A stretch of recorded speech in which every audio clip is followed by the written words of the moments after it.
Hey, ladies and gentlemen, welcome to the Michelle Mission presents an all top five special. Top five, top five. Who's your top five? This is our top five. This is our top five of the Michelle Mission.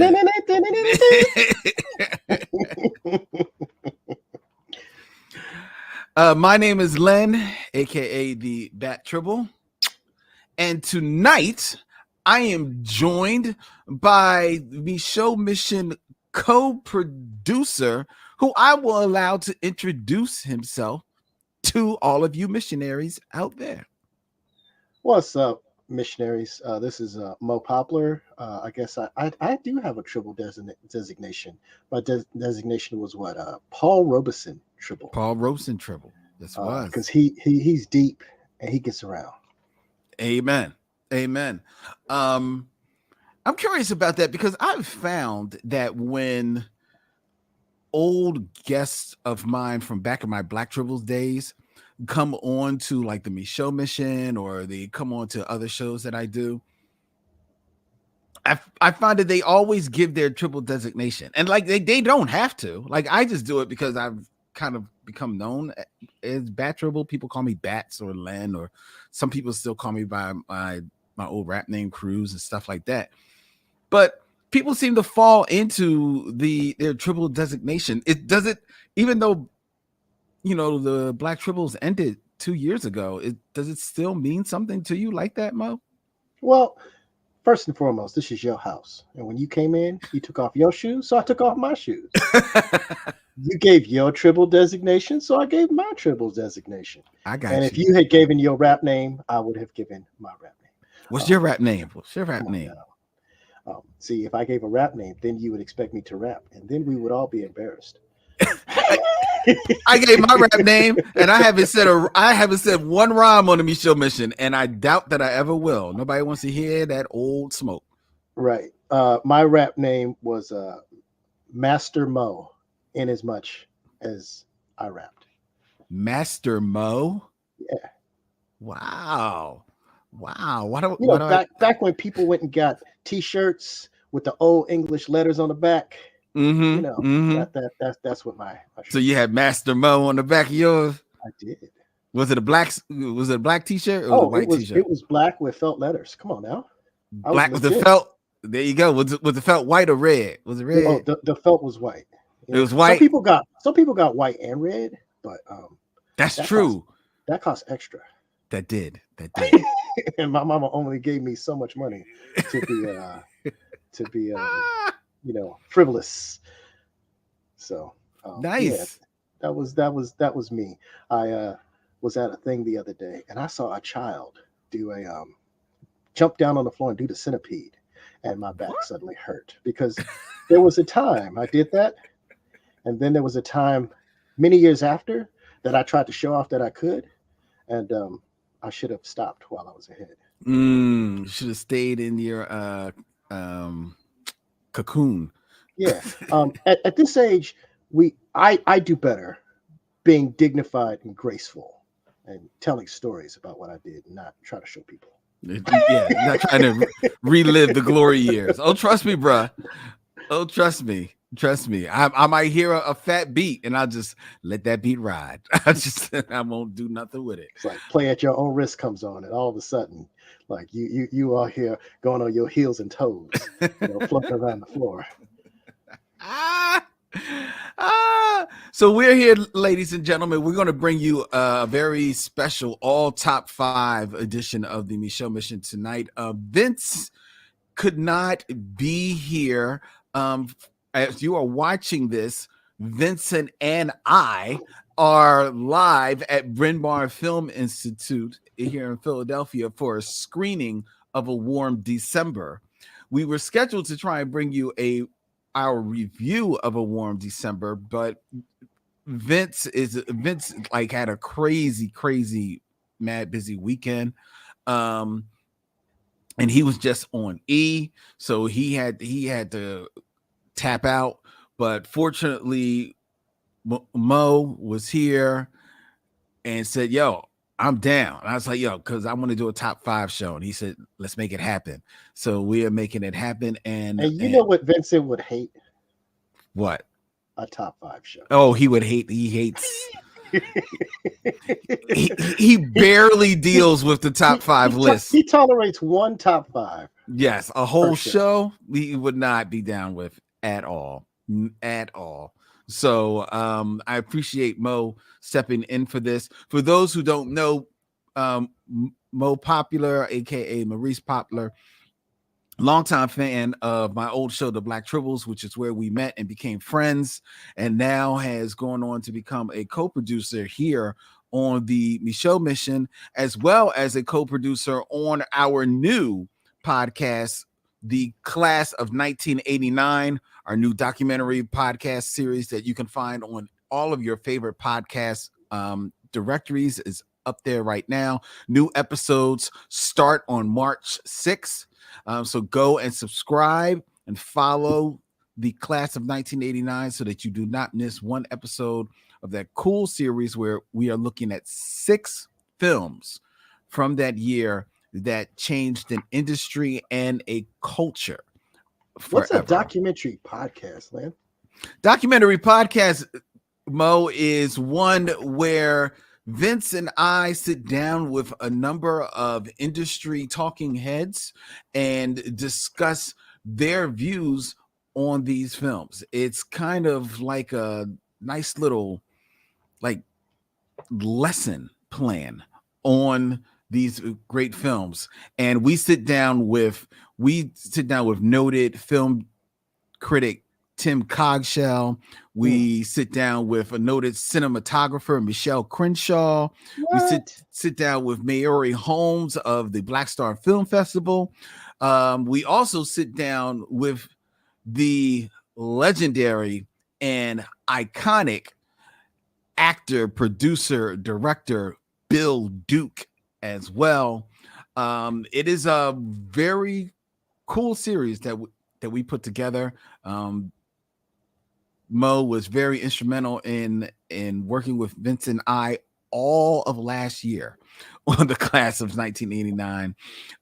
It was a 12-month project of love that we are very excited for you to get a taste of when the new episodes drop next on March 6th. Wow. It's about time. I know. God knows. Y'all just don't know. We just don't know. We love it. We're excited for y'all to hear it, but we are so happy to be on the other side of The Class of 1989. It was a good time, but here we are. Yes. All right. So tonight, though, ladies and gentlemen, we are bringing you all night long. Maurice and I, we got some fun top 5. So let's get started, and let's get started in style. Top 5. Who's your top 5? My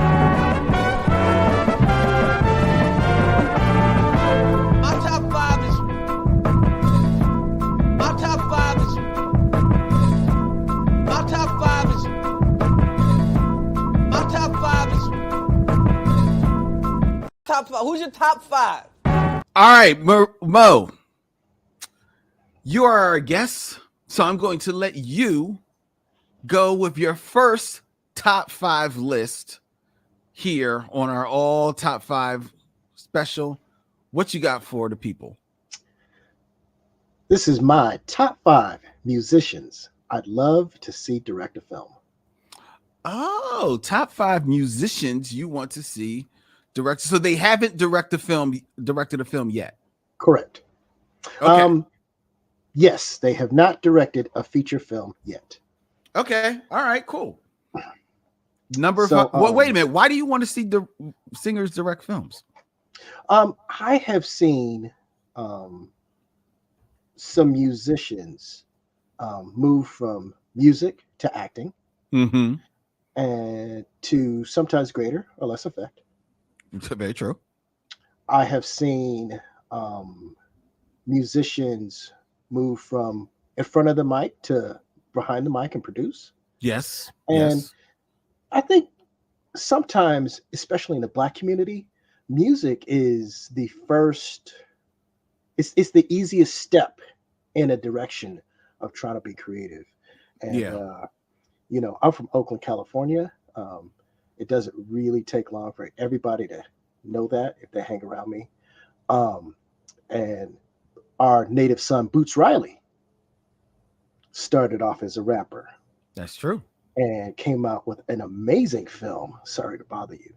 Mm-hmm. And, um, it was very much a project that you could go and see whether you liked his music or not. Yeah, a lot of people don't even know that he was a rapper with the group The Coop. That's right. And, in that way, he had a vision for a thing. Mm-hmm. And, I don't think he's alone. So, Okay. All right. So, top 5 singers who you would like to see. Musicians, excuse me, who you would like to see as directors. Who you got for number 5? Number 5 is somebody who I have much affection for. And I think a lot of people sleep on him as an MC. Okay. But dude got flavor. He's out there. Okay. He some people say he's a little crazy, but he's somebody who I absolutely believe would have vision. KRS-One. No. Okay. All right.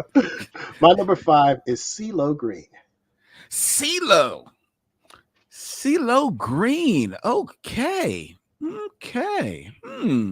CeeLo Green is a producer. He is a rapper. He's a singer, and he writes lyrics and songs for people. He's a songwriter, and I think he would have an amazing vision. He hasn't done anything to encourage this, but he's just interesting. Yeah, because I'm trying to think. Like, has he? I mean, he's a man that He's definitely been in has. movies. He's been in movies, and he is a guy that has his own look, his own vibe.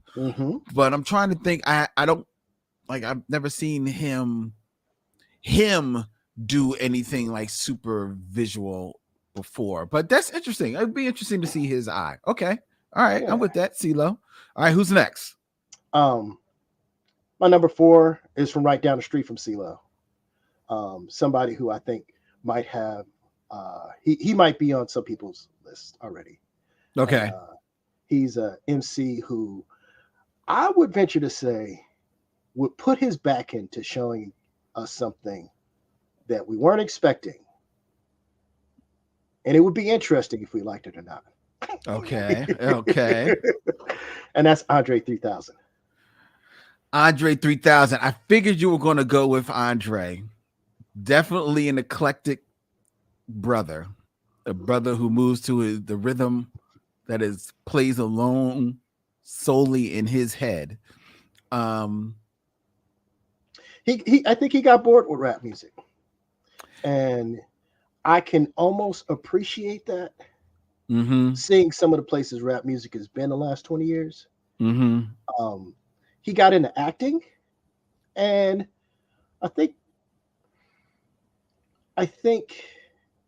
he got into acting at a time when people wanted him to be the next hit.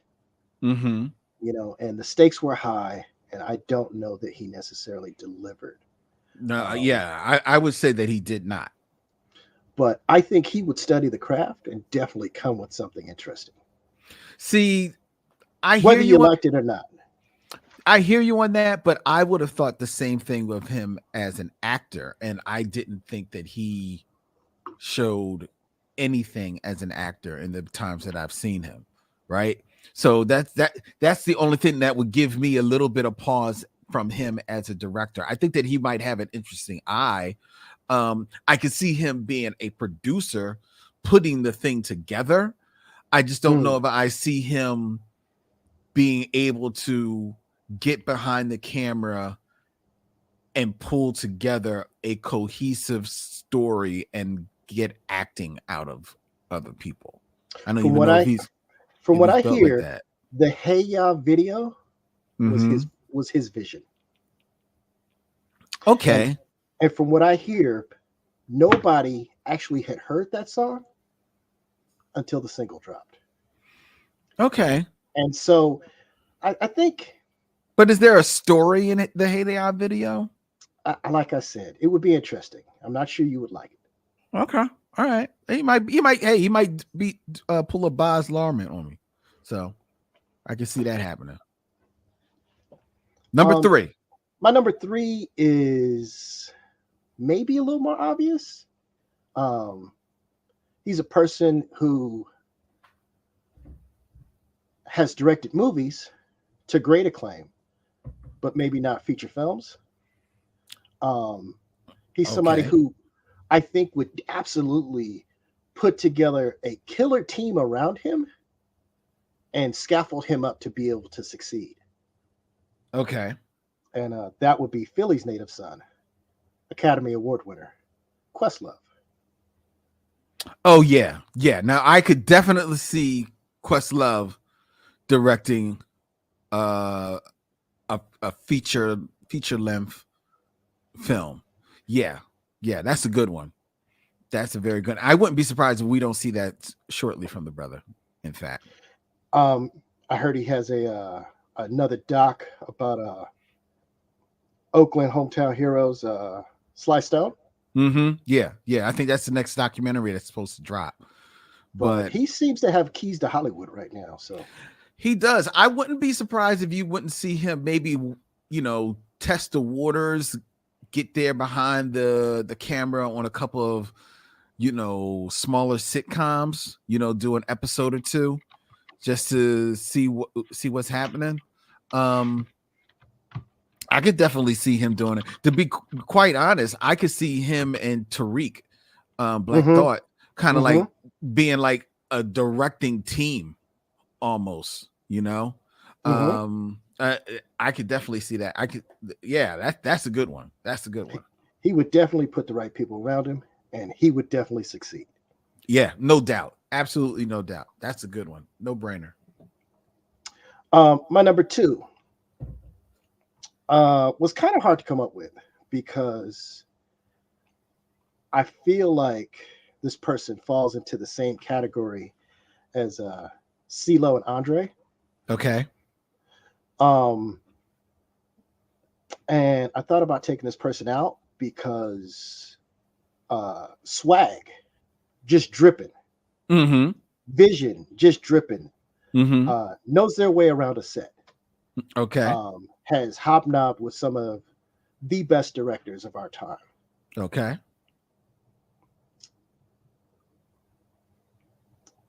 But I think Janelle Monáe would make a Ah. visually stunning feature film. Janelle Monáe. Mm-hmm. Interesting. Interesting. I could see that.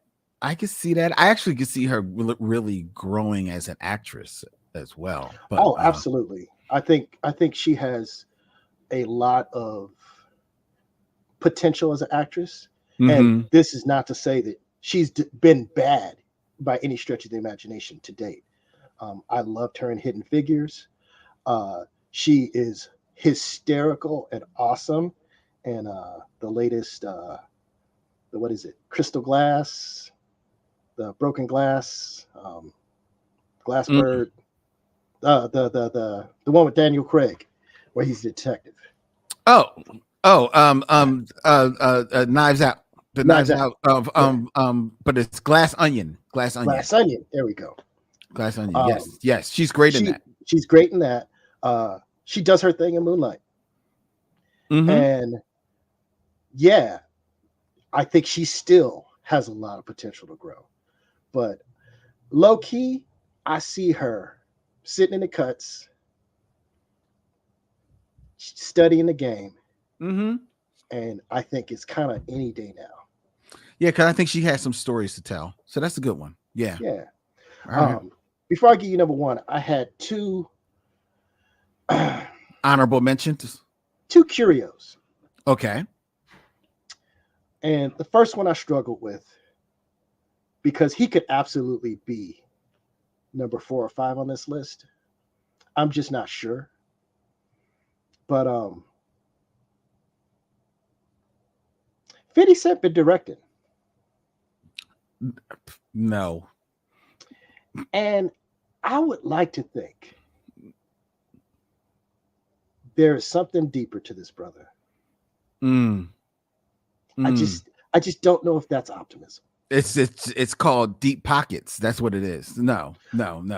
Maybe there was a time before Power hits, and he's kind of like he's a little unsure of where he's going in Hollywood as far as an actor.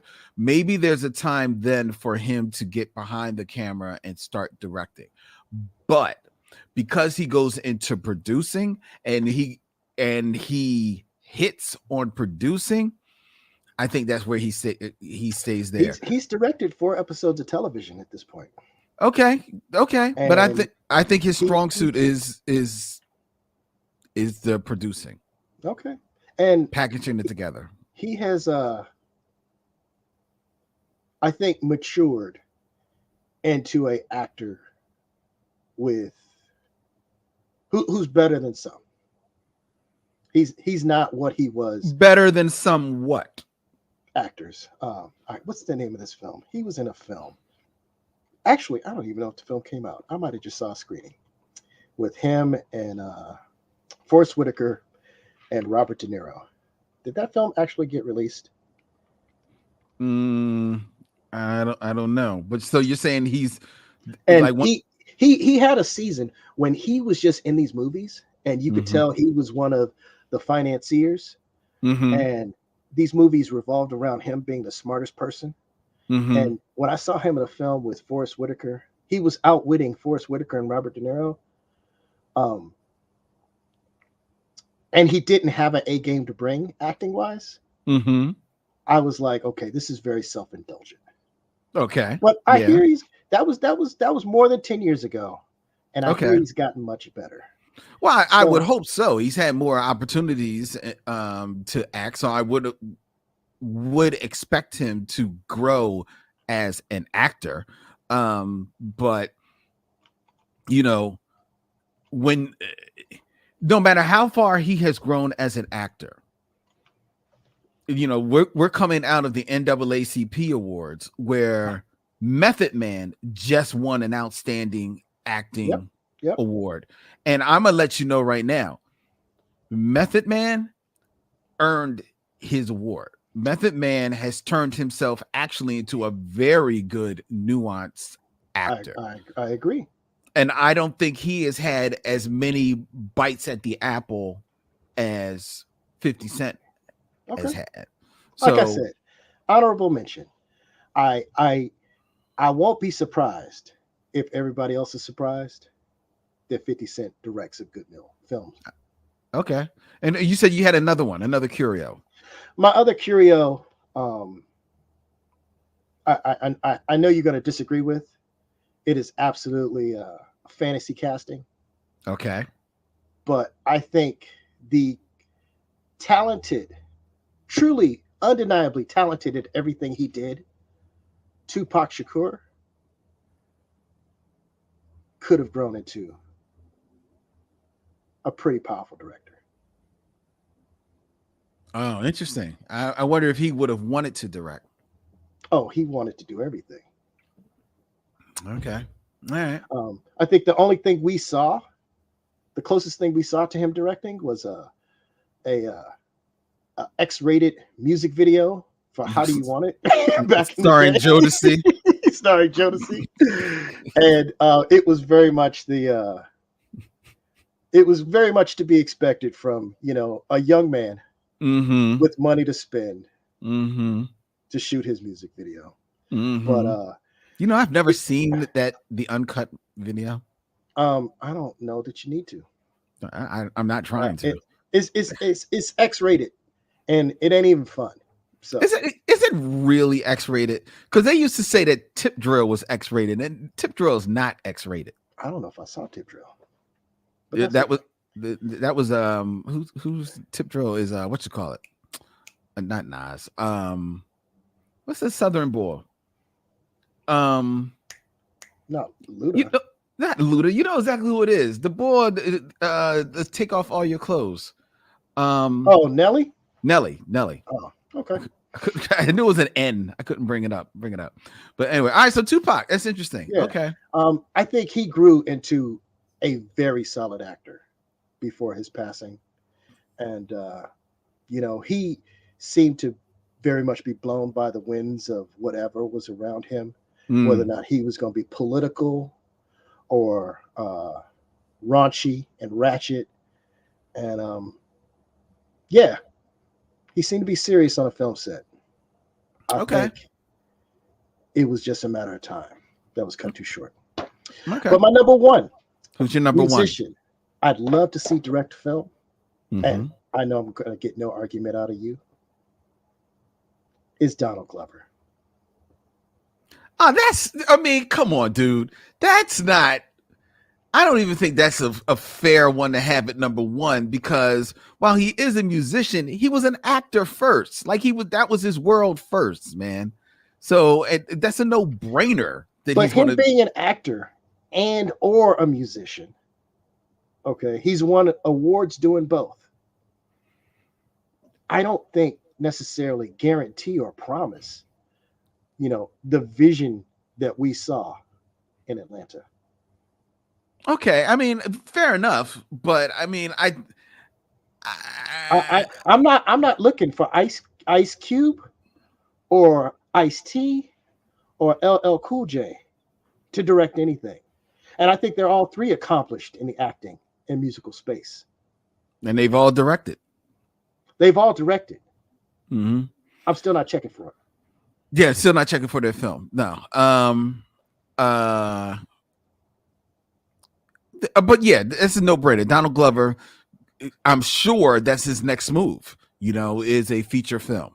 Maybe not his very next move, because he seems like a dude that deliberates over his projects and is only going to put them out there when he feels like it is ready to be seen. But I'm sure he's got more than one feature-length script that he's working on and ready to make happen. So yeah, that's a no-brainer.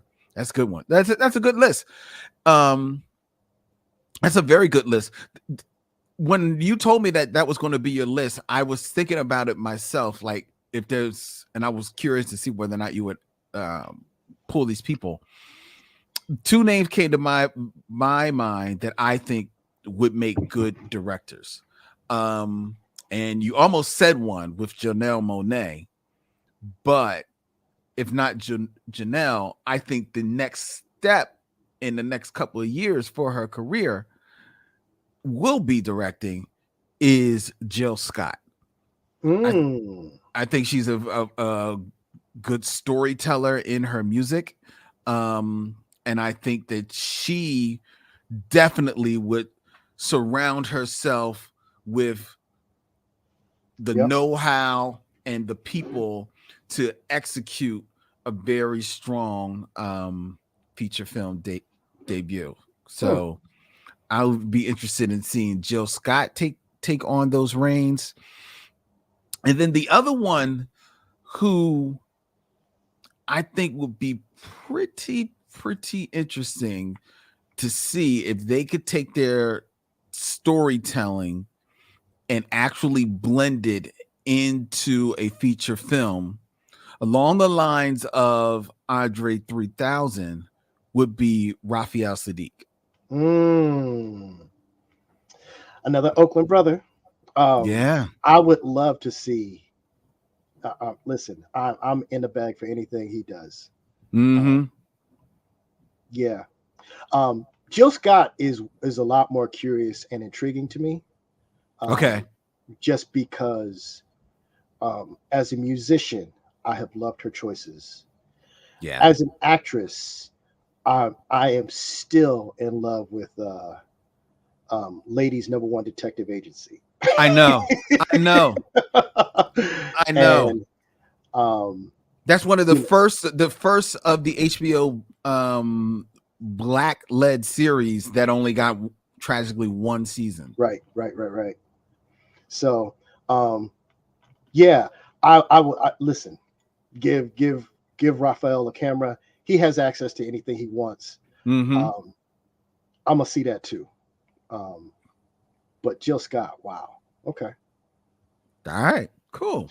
I have a Raphael Sadiq story. Go ahead. When I was a little kid, my mom's good friend had a party for her daughter, who had a birthday the same day as my brother's. And my brother's birthday, I think we went to the local Six Flags. Okay. And we got home a little early. So we ended up at this other party. And I'm maybe 11, 12. And Sinbad is finishing his set. And Tony gets set up in the corner of the backyard. Wow. And they do their thing. Wow. Yeah. Get out of here. Yeah. They worked hard, you know. They came from the bottoms, and I was really glad to see both of those acts do their thing. Dope. That's dope. That's a dope story. All right. Well, thank you. Thank you for sharing that story, my brother. Okie dokie. What's your list, Lynn?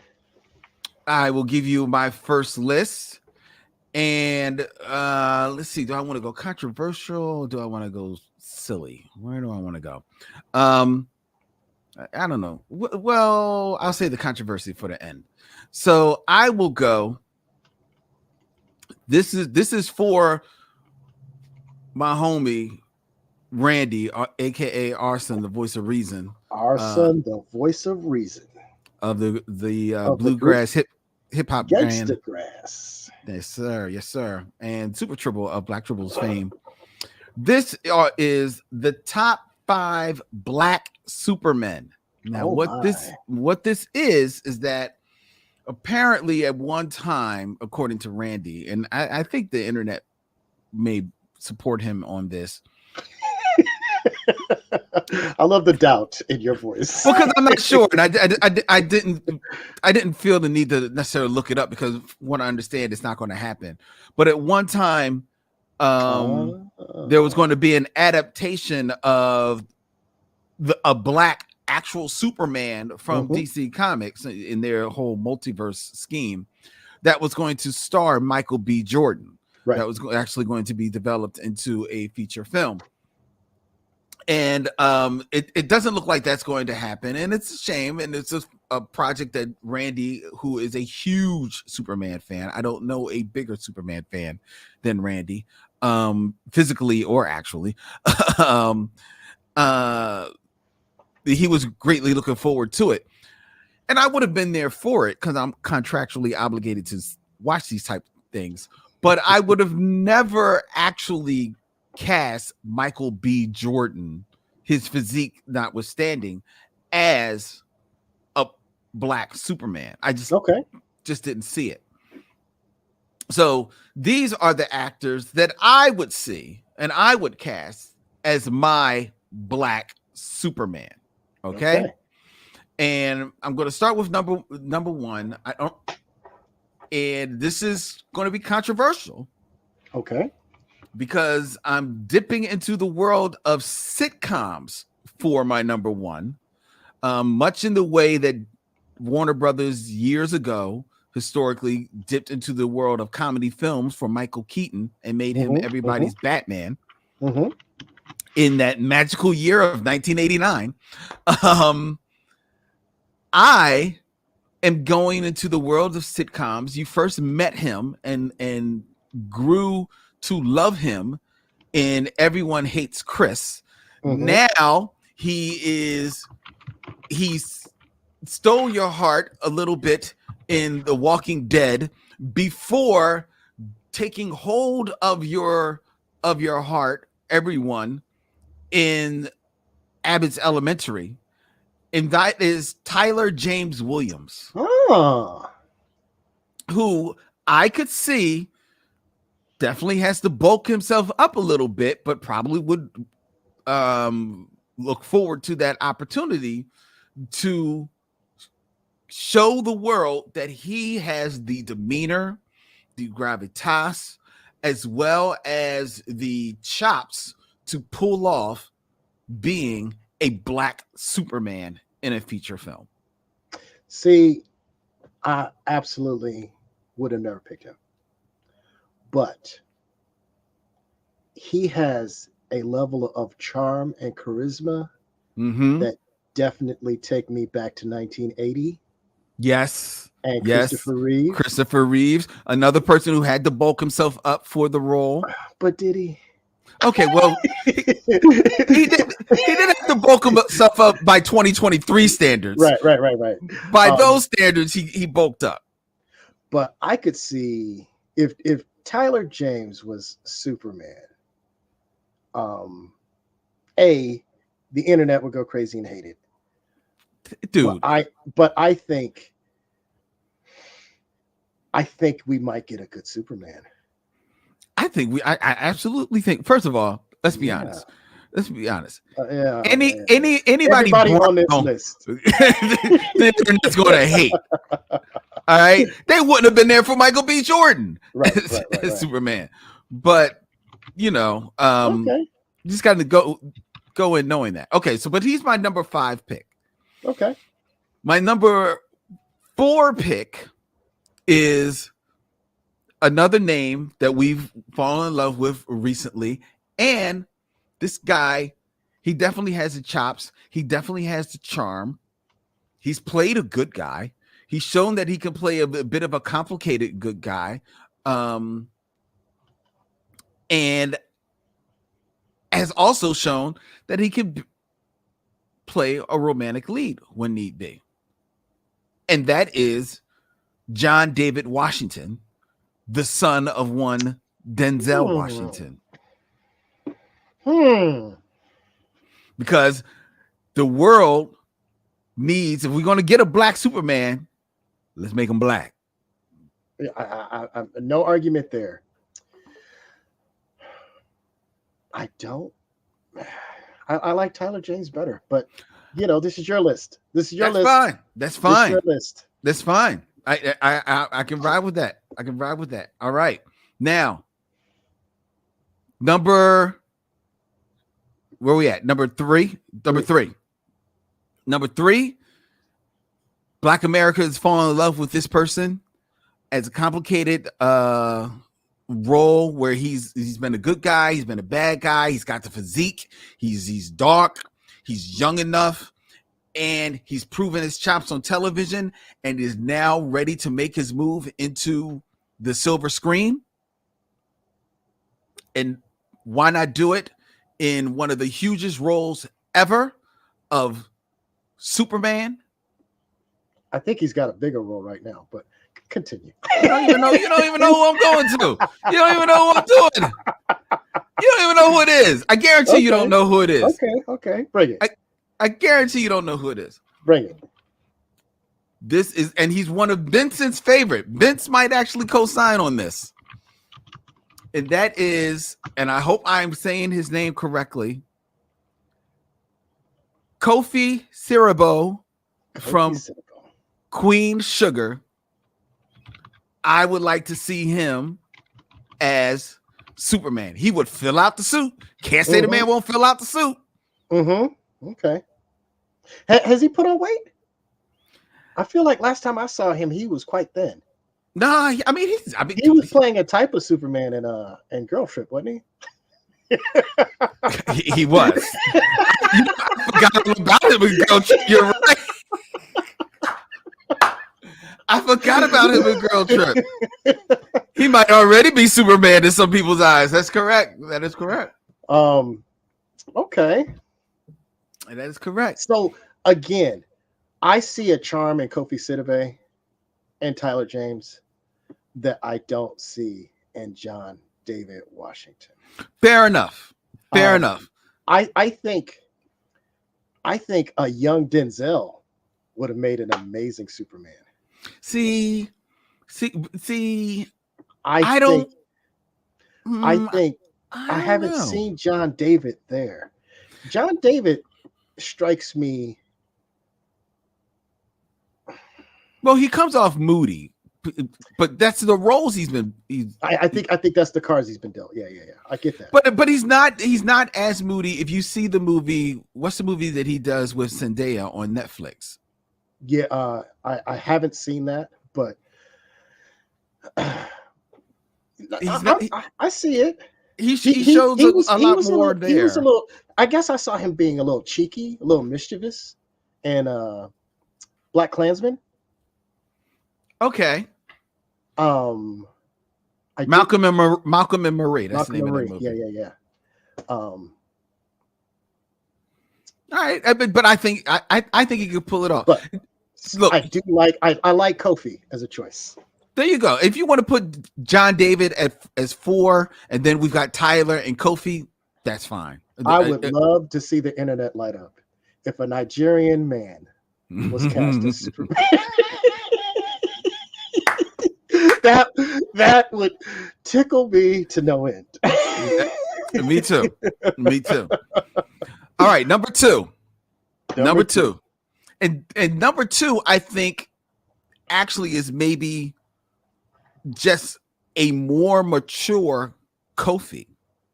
Because he's got everything. He's got the physique.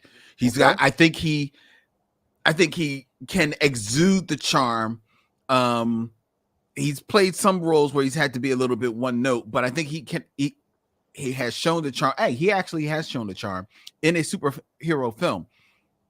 Only problem is that he has already appeared in a superhero film, and it was a DC film that I believe is still staying within their continuity. So that might cancel him out. I think I'm picking up what you're putting down. That would be Yahya Abdul-Mateen. Right. I would love to see him as Superman. Got the physique, got the charm, got the look. It's already, for the most part, clean shaven. A lot of his roles. I think he could pull off a slightly older Superman. I think he definitely skews a little bit older than, say, the other ones that we've mentioned so far. Yeah. What have I seen Yaya in where he was charming? I think he gets it over a little bit in Aquaman as Black Manta. So I loved his rage. Mm-hmm. I loved his bitterness. I loved his pain. Mm-hmm. I thought Black Manta, now that we mention it, is the exact opposite of Superman. Little closer to Batman. Okay, fair enough. But he was also, he was great in Black Mirror. Okay. Yep. He's great in that, and I'm trying to think. Again, admittedly, like, because Candyman and then The Matrix, he's a little bit more one note in those movies. But I want to think that the man does have the range to pull it off. So, all right, now, but we're at number 1. Now, number 1 has a caveat to it. Mm-hmm. This would be casting, just like I said, Yahya is maybe a slightly more mature Kofi. This is my slightly more mature Tyler James, right? But I think could bulk up. It might be a little. We might have to give him a year, but he could bulk up to Superman. But I can only see him. This is a bit of stunt casting. I would cast Lakeith Stansfield as Superman only if we then cast Wylan Noel, who's going to be starring in the remake of A Spook Who Came by the Door, only if we cast him as Batman. I'm looking at Wylan Noel now because I don't know if I know him. He was a Oh, got standout. it. The cat from Insecure. He was on Insecure. Mhm. He like stole the show. He stole my friend Ariel's heart in Insecure. Right. But I could see his he got a smoky visage that I think would work under the cowl of Batman, but only beside Lakeith Stansfield, who definitely can wear both sides of the hat as far as the bemused, charming, but intense when he has to be Clark Kent / Superman. That's my number one sleeper choice of Black Superman. He'd never do it. I don't think he has any interest in doing something like that, but I would love to see him try. I'm not in love with your list, Lynn.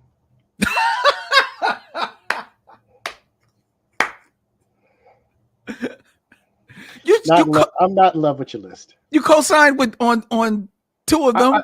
I like a couple of them. Can I pitch you somebody who would be effortless as Superman? Far too perfect wearing that cape. Okay. For anyone to deny that he was truly a superhero. Someone who would look upon most affronts to him, attacks on his character with bemusement, who can absolutely do caring and would be hysterical with those glasses on as a nerd. Lethal Weapon 2. Mike Coulter. Mike Coulter. Luke Cage himself. I think you put that man in an S, and it doesn't take much convincing. I don't see it. I think his smile charms. I think he is so affable and lighthearted and optimistic. When things go bad, you start to be concerned. When have you seen him be affable? See, I don't watch. He's in that show Evil on CBS. I don't watch that. Most of this is from him Luke Cage? and Luke Cage. I didn't see. I saw a lot of black joy in that show. There was, but it wasn't from him. I saw him walking down the street in Harlem, enjoying life in a way that I've never seen Lakeith Stanfield on screen enjoy life. Oh, I didn't see that from Judas Mike and the Coulter. Black Messiah, right? That's the one where Lakeith was enjoying life. I mean, well, he's good in that movie. He's very good in that movie. Listen, I'm not saying he's not a great actor. I'm not saying he couldn't come with a Superman that was memorable. I'm saying Mike Coulter, that glass slipper just fits his foot. I can't remember him exuding much black joy in Luke Cage. He was good, but because I'm not even thinking about Luke Cage. I'm thinking about when he does have an opportunity to maybe show some black joy in Defenders, because he's bouncing off of the knucklehead that he got as Iron Fist in there, and he still I'm going to didn't really. That most of his black joy shows up in scenes with other women. I mean, okay, well, I'll show up with black joy if I'm doing a scene with Simone Missick. Should we all be with your shit? I got joy for days if I'm sitting there with Simone Missick. Yeah. But I'm saying he turned it on when he had to in those scenes, and I think he's got it. Really? I've also been in the room with the man, and at 6'1.5", whatever, Mm-hmm. 280 pounds Mm-hmm. of swole, that's Superman. No, physically, I see it. His I, smile lights up a room. physically, I It's see it. not even fair. Uh, I mean, well, quiet as kept, man. Quiet as kept. The name I wanted to put on this list, I couldn't because he's already been cast in a DC movie and as a hero. So I know he's going to probably return. And that's Is that Aldous Aldous Hodge. Hodge? Yeah. I was waiting for Aldous Hodge. I think Aldous Hodge would do a great job too. I think Mike Coulter is a better call. But Oh no, no, no, no, no, and no, no. you know what we've established? We've What? established that's your list. We have. We have. We've established my list. All right, let's keep it moving. All right. Give me another list. All right. What did I send you? Because I actually have like 8 lists. Oh, well, you get I'll tell you, So let's stick to the script. I have the first 4 off of your first email. Okay. So I don't know about this the 8 others. That'll have to be for top 5 part 2. All right. I'm gonna go with 5 black movies that aren't black movies. Oh wow, I didn't even see that one. Okay, That's so not 5. that's not on the list, like I said. Okay, y'all You going off asked me to script. think about this stuff, and then I started thinking, and I was like, okay, So these are black films that actually aren't black films. correct. Okay, all right, interesting. Okay, let's hear this. All right. Number 5, Okay, the Fast and Furious series. they aren't black movies. They got a lot of black people in them. They've got 2 because I'm not counting Vin. So you're not. Oh, well, cool. I'll see. I'm got to tell you, you got to count Vin. Paris Hilton counted Vin. I don't think Vin counts Vin. If Vin don't count Vin, then I ain't counting Vin, and I don't think he counts himself as an African American. I think it depends on the room he's in. Well, in any of the movies he's been in so far, he's could not count himself as a black person. What I'm saying is that this film traffics in blackness. It traffics in street culture. It traffics in hip hop. In hip hop, but is street culture black? Is street culture black culture? I think it sold black culture in the first and all but the Japanese one. Tokyo. I'm going to say the first 3 or 4. Tokyo Drift being the exception. Because they're not even in America. I used to live in Japan. I could give you a whole dissertation about black culture in Tokyo and where it shows up in the movie. That's not this.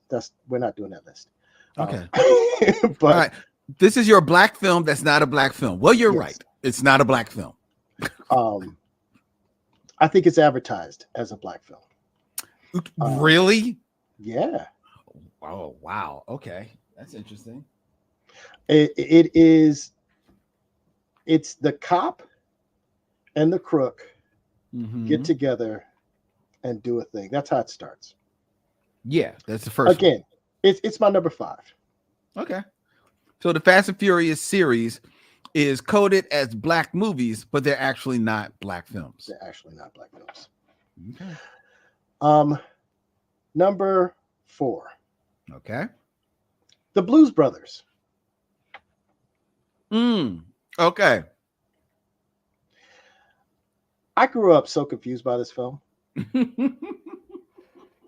because I know what blues are and I know what brothers are. And I've heard people talk about Aretha Franklin and Ray Charles and all of the people who show up in this movie. And then when I got my job at 16 at Blockbuster Video and I looked at the cover, I was like, oh, this must be the other Blues Brothers.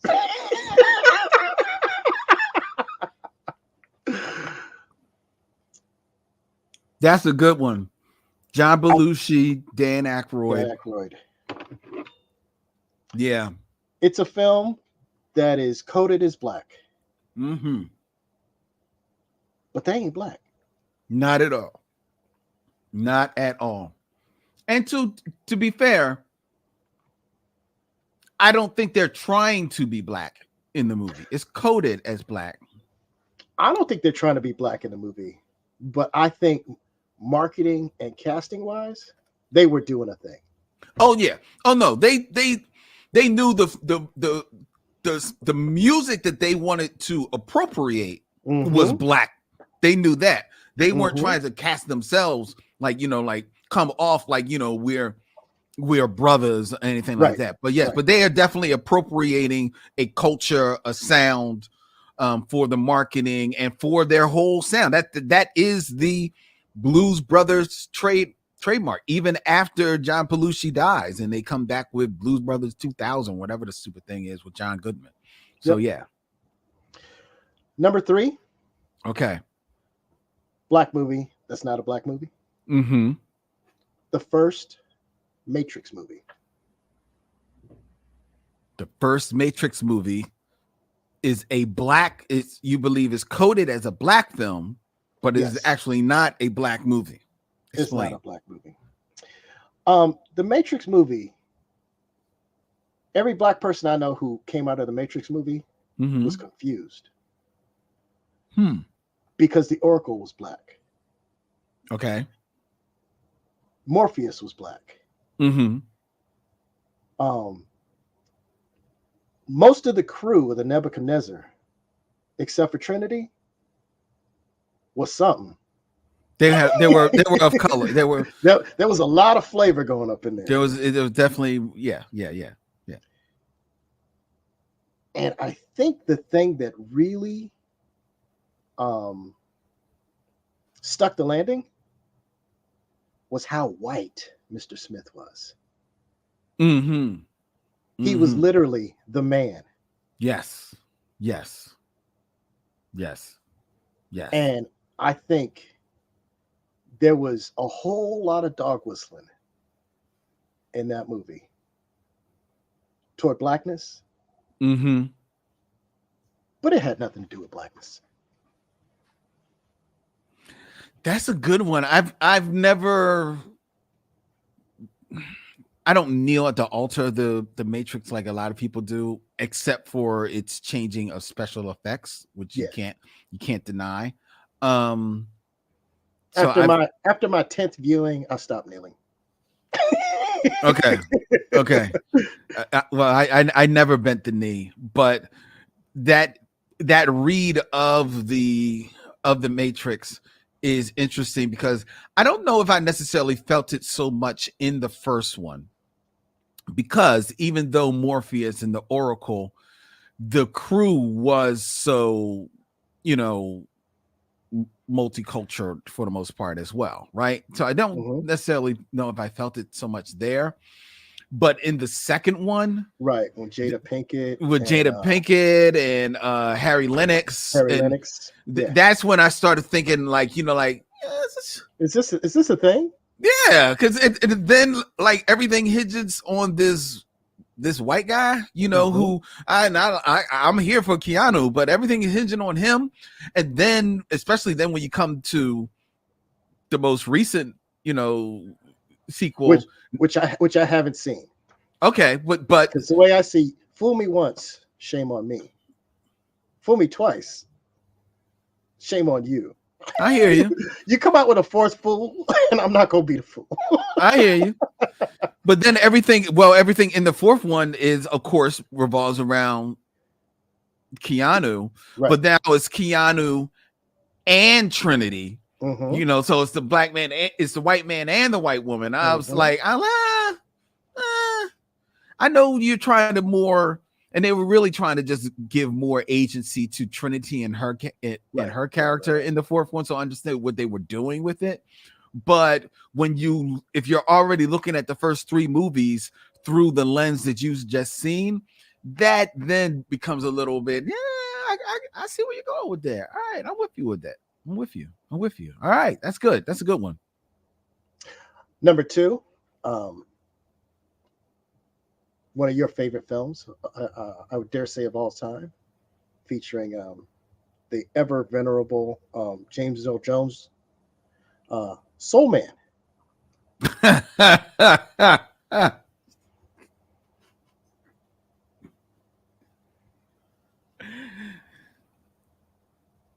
No, that is not a black movie. It's a black movie, but it's not a black movie. No, it's not a black movie. It's not a black movie. But We don't have it's to a black rehash movie. that.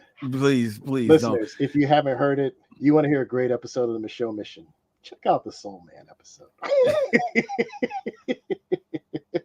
That's one of my favorite reviews. Let me just say, he's being facetious when he said one of my favorite movies of all time. I'm just putting it out there. I don't want that to live. You guys have a very interesting digression into what were the finances of James Earl Jones? James Earl Jones at the time when he took this film. He took this role just before coming to America. And it'll be no surprise to you that my number one black film that's not a black film, okay, is Pulp Fiction. Yes. I've heard this. There are fewer films in the 90s that have as many N-words in them as Pulp Fiction. Okay. You have this very, I would say, the career-defining role for Samuel Jackson is his Jules in Pulp Fiction. As a mob boss, I would go so far as to say Ving Rhames is a terrific actor. I mean, he's a terrific actor, period. I've seen him dial it in. Have you not seen Holiday Heart? I have not seen Holiday Heart since it was on TV many moons ago. I did see Con Air. Okay, fair enough. And I've seen every Mission Impossible film that he's in. Okay, now, all right. Mission Impossible. That he's not in. He's just cashing a check, dog. Everybody knows that. I think Lucille Ball contractually obligates them to have a black guy.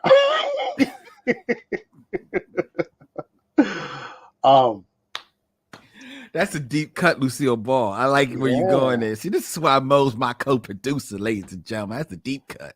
For those who don't know, Lucille Ball produced Star Trek and Mission Impossible. The original series. The original series, and part of her conditions were that they have diverse casts. Yep. And it made that first Mission Impossible film with Tom Cruise for me hard to watch. If you saw the TV series and you enjoyed it, that first Tom Cruise film was kind of not Mission Impossible. No, it wasn't. Even though, to be fair, they've increasingly become not Mission Impossible. I mean, it's the Tom Cruise show. So. Yeah, they basically just... And listen, it's not a bad show, but you called it Mission Impossible. Yeah.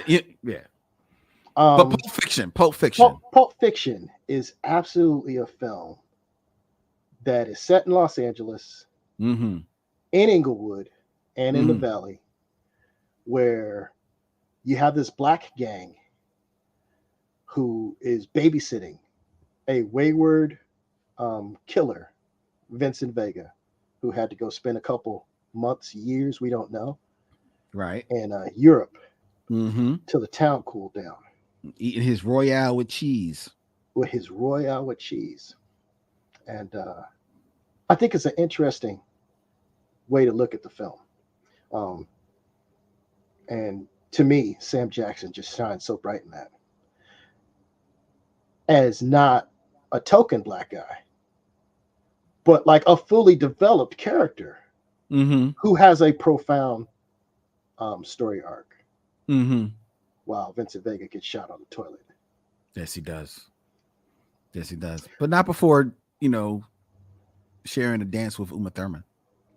And not before the director stepping in front of the camera and dropping some N-bombs. Copious amount of N-bombs. Because this is his movie. Yes. Very true. Very true. So those are my top 5 black movies that aren't black movies. That's a good list. That's a good list. I'm with you. It's a very interesting list. I enjoyed that list. You didn't like Fast and Furious, but that's okay. No, I didn't. I don't see it even remotely as a black movie. I don't necessarily see the coding that you see in there, but it's neither here nor there. I don't care. If anything, I would be if anything of the Fast and Furious movies, I would be mad that there's not more Latin people in there, especially in the beginning, because I think their culture is more the street culture that gets appropriated in increasingly in those films. I see that. Yeah. So and I raise you Gina Rodriguez. Okay. I mean, I'm not saying it's not there. But she comes in later. She does. It's but so that would be my thing. Yeah, because she comes in later, then Eva Mendes comes in later. So it comes in, but it's just, Vin Diesel is like he's like the world's biggest mutt. He don't know what he is. I think he's trying to check every box for diversity's sake. There you go. All right. We got time for one more list. Okay. So do we want to go? Let's see. Where do I want to go here? I mean, a couple of these are easy, and one of them is a little. Let's go for controversy. Choose violence, Lynn. Let's go for controversy.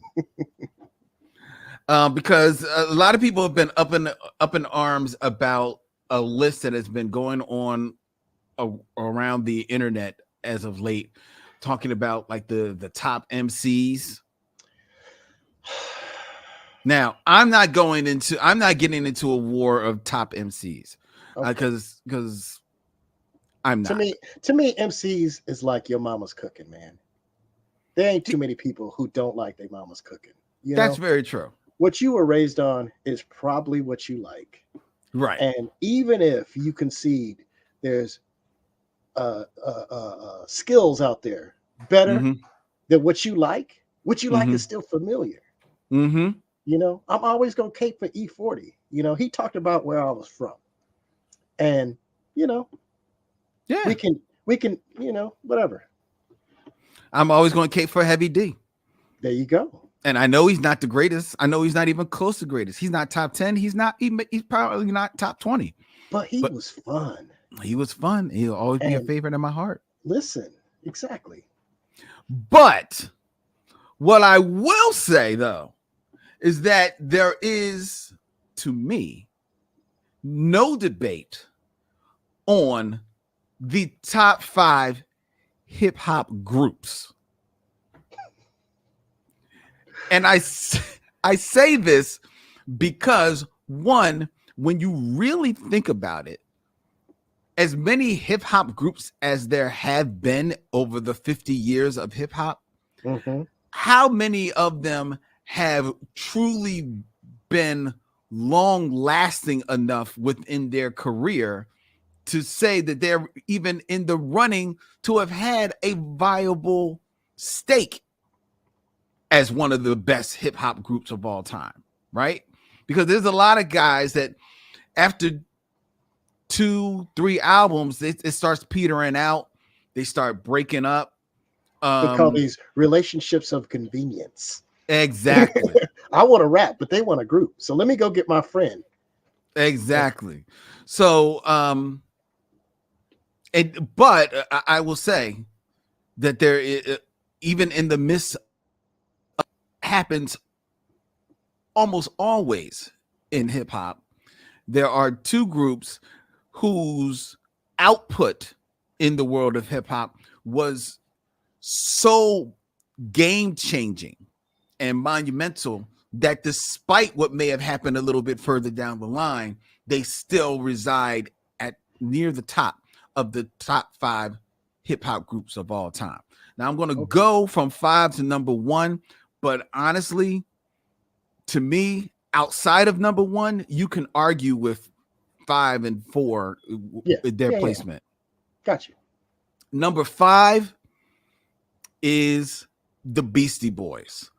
I'm putting the Beastie Boys up here because you can't. First of all, you can't knock their success.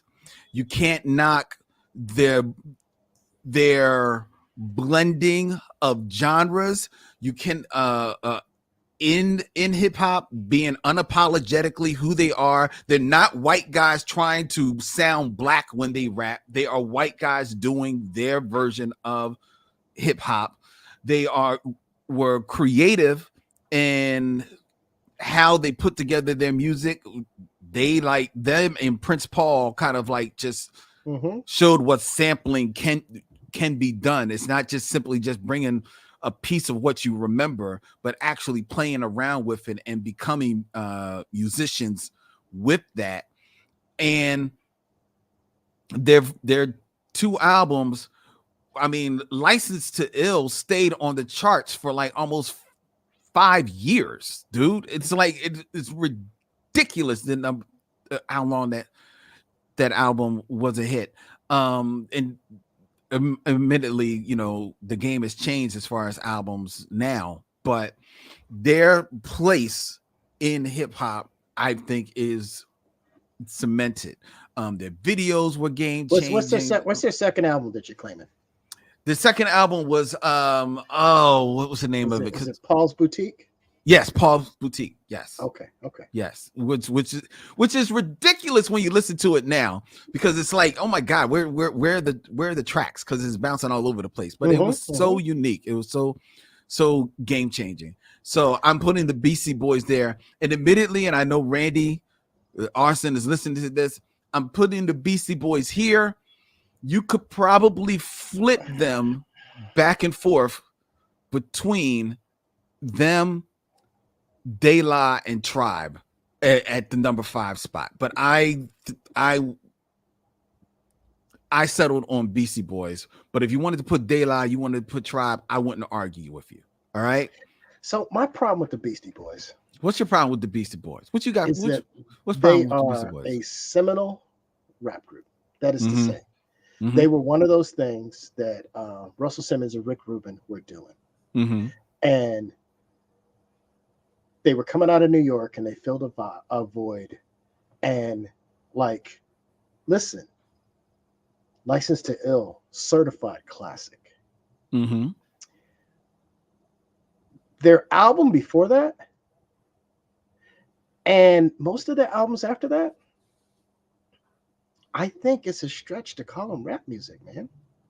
Okay, but I mean, you could say the same thing about some of Andre 3000's stuff. You could say the same thing about PM Dawn. Okay. I mean, you can. So, yeah, all right. That's the only thing I'd say. All right, fair enough. When you say longevity, when you say impact, and you say Beastie Boys, I don't put those two tags on Beastie Boys. Beastie Boys cracked open the suburbs, and they allowed white kids to get into rap music. And I don't resent anybody for that, but them being on the charts as long as they were was absolutely racial optics. Well, first of all, I see you on they maybe cracked the suburbs, and possibly they did. There's another group who I will say I think actually really cracked the suburbs and let white people and white kids get into hip hop even more so than the Beastie Boys. I'll talk about them when I get to them. My next group is Wu-Tang Clan, and I put them on here admittedly knowing that their longevity you might argue with, because how many albums did the actual Clan put out, right? But the game changing of their albums you can't knock, and they did what every hip hop group even before them, but certainly ever since, has tried to do.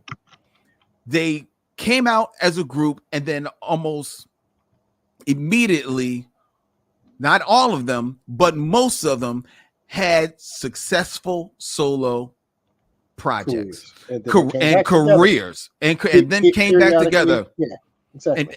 And some of their and even if they came back together for a collective album, but there would still be small pockets of them showing up on each other's albums, just showing that they were still a group, they were still a clan. Exactly. You know what I mean? I have nothing to say about Wu-Tang Clan. So they were the model for that. So there I'm will saying be no Wu-Tang. dispute from this side on Wu-Tang Clan. All right, Wu-Tang Clan. All right, forever. Slightly above Wu-Tang. And the only reason I'm putting them above Wu-Tang is because as monumental as Wu-Tang was, this group was probably just as monumental, just had as much vibe, brought in a different vibe, sound into hip hop, but they probably sold, well, no doubt, they sold better than Wu-Tang. And for the most part, went on to successful solo careers, and that's Outkast. They sold just a tick above Wu-Tang. You can't knock their albums' success, their sales, their impact in hip hop. I hear people coming at me, where is Tribe going to show up? I hear them. I told y'all I would put Tribe probably a tick below the groups that I'm mentioning. And if you wanted to swap out Beastie Boys and put in Tribe, if you wanted to put in De La Soul there, that's fine. I think that Outkast, just probably on the sales and their crossover, because we love them, but everybody else loved them just as hard, and they still stayed true to themselves. That's why I would put them right here, right in that middle slot at number 3. Listen, they got 5 undisputable bangers of albums. There's not a conversation. All right. Number 2. Changed the game. Brought in a whole nother vibe into hip hop. Brought in raised the consciousness of hip hop and made everybody take notice of how to do this thing, even though it sounded like your daddy was rapping to you. And that was Public Enemy. Boom. They are, I don't care what nobody says. Public Enemy was put out as positive and as consciousness raising as they were. They put out for about 3-4 years in a row the song of the summer that banged out in every speaker in America. I know, because I couldn't go any place in Philly or in New York or in Jersey or in Virginia without hearing Rebel Without a Pause every place I went. And that's just the one joint. I'm not even talking about Bring the Noise. I ain't talking about Fight the Power.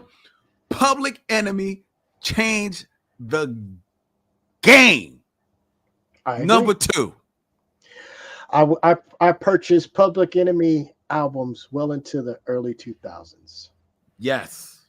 Because they wasn't all bangers on the album, but they still had something to say, and they did it in a provocative and entertaining way. Yes, they did. They had an album called Son of a Bush.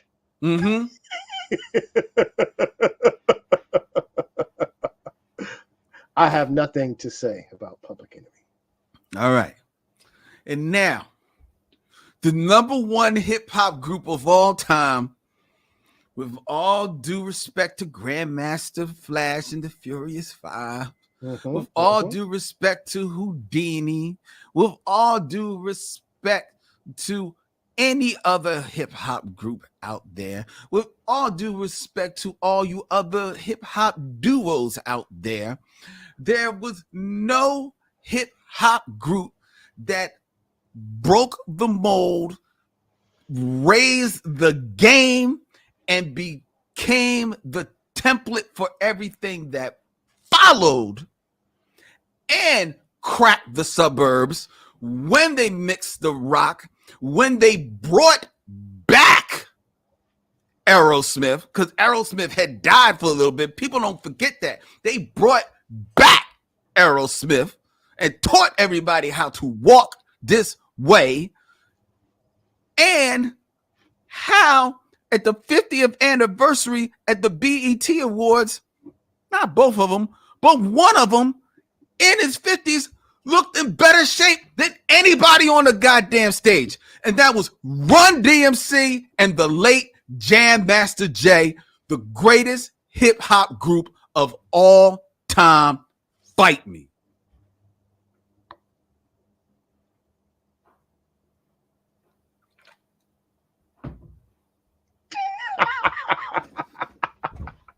I appreciate that. Appreciate that. So, my problem is. Oh, what problem do you have with Run DMC? Listen. I got no problem with Run DMC. I think they did a thing. They took hip hop from the streets to the the stadium stages. They took it around the world and back again. Mm-hmm. They did a thing, and I feel like they did it well. But you can't have a list talking about game changers, talking about trendsetters, talking about hip hop groups who broke the mold without having NWA in there, man. No. I knew you were going to say NWA. And I knew it. Hold on. Okay, go. Because I'm ready. To me, I think Run DMC and Beastie Boys were doing the same thing at the same time. Interesting. Okay. And so the way that you would put Tribe or De La, I'm like, it's absurd to replace Run DMC with Beastie Boys, but they had the same impact. That is, oh God, oh dude, you are being so disrespectful. You're being so disrespectful to say that Run DMC. First of all, you're being disrespectful to say that any group had the impact that Run DMC had. No group had the impact that Run DMC had. I have a hard time. Like,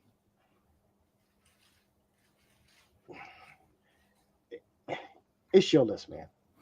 No. First of all, let me take on your NWA. It's your list. Let me take on your NWA. So my problem with NWA is not doing a new thing, but they are putting what's going on in California up on the main stage, on the world stage. Yes. Okay. And they go on tour with Public Enemy. And I think they're the first rap group out there who are cussing.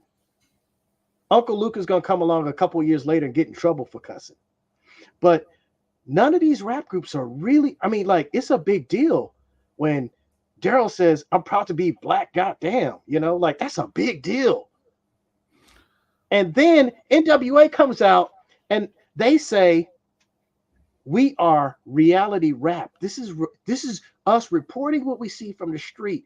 And they get branded gangster rap. And gangster rap actually becomes what rap music is in the 90s. Yeah. You don't get, well, it's hard for me to say this, right? I don't think you get a Wu-Tang without an NWA. See, I disagree. And I think Run DMC and Beastie Boys are Russell Simmons and what's his name? They're two kids they have together, and people like one over the other for whatever reasons, and people like one over the other for the other reasons. You are being so disrespectful to Run DMC right now. You are being so disrespectful to Run DMC. And first of all, and Wu-Tang, I think, grows out of the lyrical like essence that is growing in New York. Like, yes, do they mix in a little bit of that?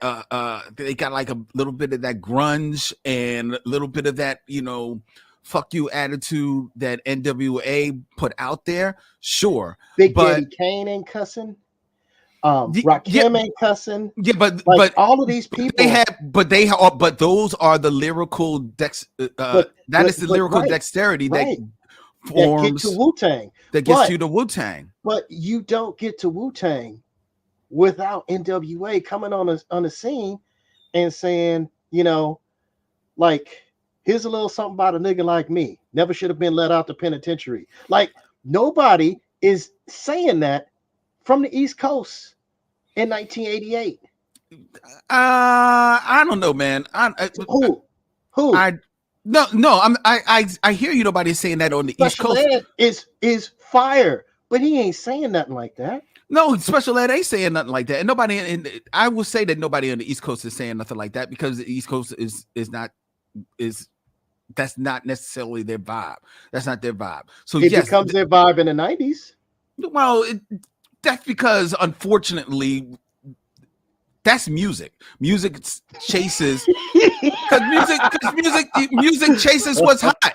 And when I'm going to go a step further and say, NWA is the rage, and every suburban kid who's trying to rebel, who decides not to get into rock music. Okay. First of all, my biggest thing about NWA is that they only have one album. They only have the one album. I'm gonna tell you, they like NWA tends to morph into the Ice Cube camp and the Death Row camp, and they then do more and create more volume doing the same thing. Well, fair enough, but my problem with NWA, like you said, they only had the one album. They only had the one album because they have 4 albums, but they have 4 albums total, but they only got one worth talking about. Same as Beastie Boys, and the only reason that one is worth talking about is because of Cube, right? So because of Cube and Dre. Cube, well, Dre because of the music. Okay, I'll give you that because of the music. Because I'm not a Dre lyricist fan, but no, I'm not talking about like Dre. Yeah, but Dre's music and Cube doing the lyrics, and I forget. Did DLC do some writing on that album too? The first album that he did. Yeah, so it's Cube and DLC, and Dre. That gives you a devastating album, but everything out after that, even though it sells, is garbage music. So that's why I'm not going to say if you want to put NWA in top 10 of our hip hop groups, I'll give you that. But they're not top 5. They're not top 5. All I'm saying is if you were to look at the impact of Run DMC and Beastie Boys, it's kind of the same. Dude, no, it's not. No, it's not. You first of all, you weren't there. You weren't there, dog. Run DMC changed they became the template, dude. They wrapped up Adidas. Followed. Beastie Boys were drafting on exactly what they were doing. And as much as Beastie Boys wanted to set that template, they did not set the template that Run DMC. They drafted. They were right behind them. Yeah, no, dude. Their impact is totally different, man. The total impact is totally different. Received different because they were white. But the impact is different. The Run DMC's impact is different than Beastie Boys, and it is bigger. And the Rick Rubin production style between the two of them is so samey. Everybody who bought Tougher Than Leather that year went and bought License to Ill that year. Oh, first of all, nobody talks about Tough and 11. Tough and 11 is an okay album. It's not a great album. Which one are you talking about? The great Run DMC albums are the first one, Raising Hell. Raising Hell is the second one. It's the second one. That's a ridiculous one. Tough and 11 is the movie soundtrack, and it's it's got some cuts in it, but that notwithstanding, the impact of the group is immense. It's Listen, absolutely immense. I'm not arguing with you, man. I'm not saying because you're saying they have the same impact as Beastie Boys, and that you're blaspheming right now, dog. That is blasphemous. I think Beastie Boys comes off the list. I think you can't. I'm fine. You can't look at rap music and not like put NWA on that list. Take Beastie Boys off the list. I'm still not I'll take Beastie Boys off the list. I'm still not putting the NWA over Tribe or De La Soul. Okay. I'm not. I think, so here's what I'm gonna say. Tribe and De La Soul do a thing that NWA don't do. And I appreciate that. But I'm not even gonna put them over. But what Tribe and Beastie and De La Soul do does not become the driving force of the music industry for the next 15 years. What NWA does, that is what becomes the driving force of the music industry for the next 15 years. Okay, for the next 15 years, but hip hop is 50 years old. And, I think the what Tribe, De La, and the Beastie Boys have had a lot longer legs than anything that NWA has done. NWA did write this template, but then I would say the guys that kind of took the NWA template and then ran it up the flagpole and did more with it. They just didn't do it as groups. To your point, Dre, Q, and maybe even on the East Coast side, you can make an argument for Jay-Z. They take what NWA does, mix it with some of the New York vibe, and ran it up the flagpole, but they're not groups. No, I got you. I don't disagree. I might even put Salt and Pepper over NWA. Okay. Because everybody did what Salt and Pepper did. Everybody was doing go-go rap. Go-go rap albums still come out. Yeah, but you being disrespectful to Salt and Pepper. You being disrespectful to Salt and Pepper. We gotta end the show. I knew it was gonna end this way. I knew it was gonna end the controversy. You're being disrespectful to Salt and Pepper. I can't believe you, Mo. Oh my god. Wait till Toya hears this. She is gonna come for your neck. You cannot be disrespectful to Salt and Pepper like that. I love Salt and Pepper, man. That don't sound like it, dog. I'm not saying anything bad about Salt and Pepper. You said they doing what everybody else do. No, that's not what I said. You said everybody doing what they did. I said they came on the scene as a girl act, and everything I've read about things I wasn't there to witness said people had girl acts to get radio play, to sell albums when the music video game came out, and they were kind of gimmicky. And Queen Latifah, MC Lyte, Salt and Pepper, plenty other female MCs, I think really broke out of that gimmicky mold. Yes, they broke that mold. They didn't get locked in it. Like I can't remember the name of the all-female group on the Sugar Hill label, you know. That wasn't JJ Fad because they were West Coast. No, that's West Coast. But JJ Fad was the first group that Eazy-E put out because it was a good gimmick. No, I understand that. You know? But I will say, and then I got to go. I don't because I gotta go. I'm just you could go. I don't think I don't think Light and Latifah were gimmicks. I said start. They broke out of the gimmicky box. Yeah, but that implies that they were there when they came out, and I don't think that either of them were. I think Roxanne Shante, Roxanne. Most definitely, they were gimmick. What's the name of the group that sang "Funk You Right On Up"? We're gonna funk Oh God, I know. I Yeah, can't remember who like, they are, but putting women on a microphone to rap was yeah, I hear you on a that. gimmicky thing, and these women got on a rap and like they owned it. Yeah, And they killed it, and they did their thing, and it was amazing. It was beautiful.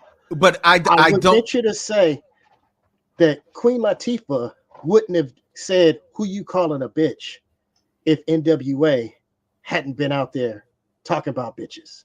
She was talking to NWA.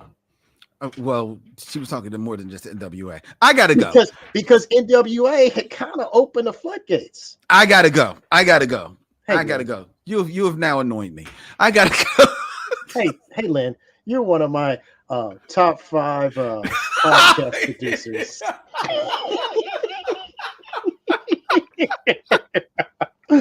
Thanks for having me on. Before I get unceremoniously kicked tell people about your podcast. Before I get unceremoniously kicked off of the Michelle Mission for the next year or so, I have 2 podcasts coming out. One is the Michelle Mission, class of 1989. If you like Lynn and Vince, we hyped that one up. Good. Talk about your podcast. Check it out, March 6th.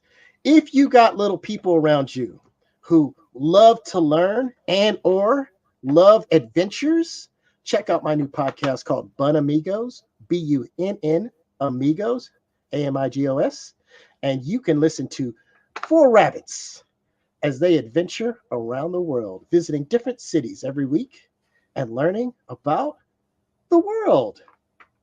This is a kids podcast and a co-listening experience with parents where you can learn about the what's going on in Egypt if you were to visit there today. What's going on in San Francisco, Agra, India, and lots of other cities. They're skipping my name because Lynn is looking at me like he's gonna kick me off the podcast. I am not. I'm listening. Feel free to subscribe and rate.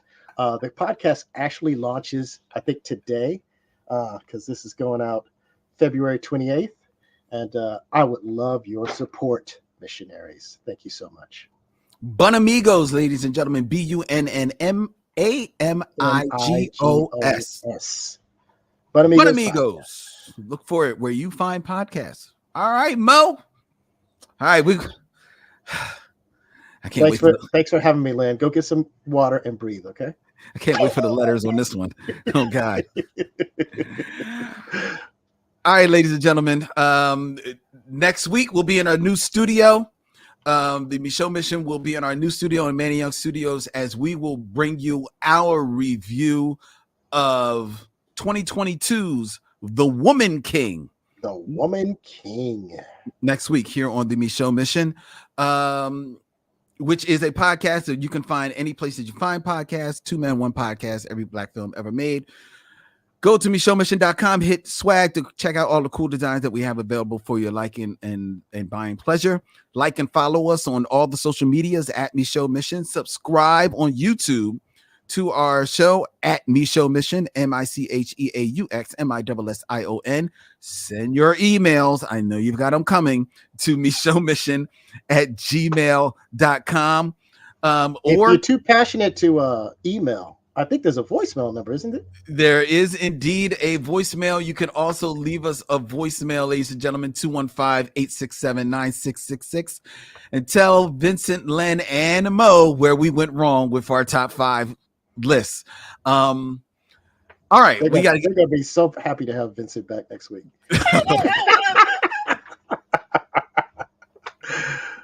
Vincent might call an audible and say, like, I'm going to do my top 5 or why y'all should never do a show together again. Whoa, listen. He might only have 2. That's true. That's very true. And Mo together. That's very true. That's it. Never again. All right, ladies and gentlemen. Until next week, he's Mo. And I am Len. And we're saying that thing that Vincent always says at the end of the show. We'll see you when it's time to meet again. Good night. Good night.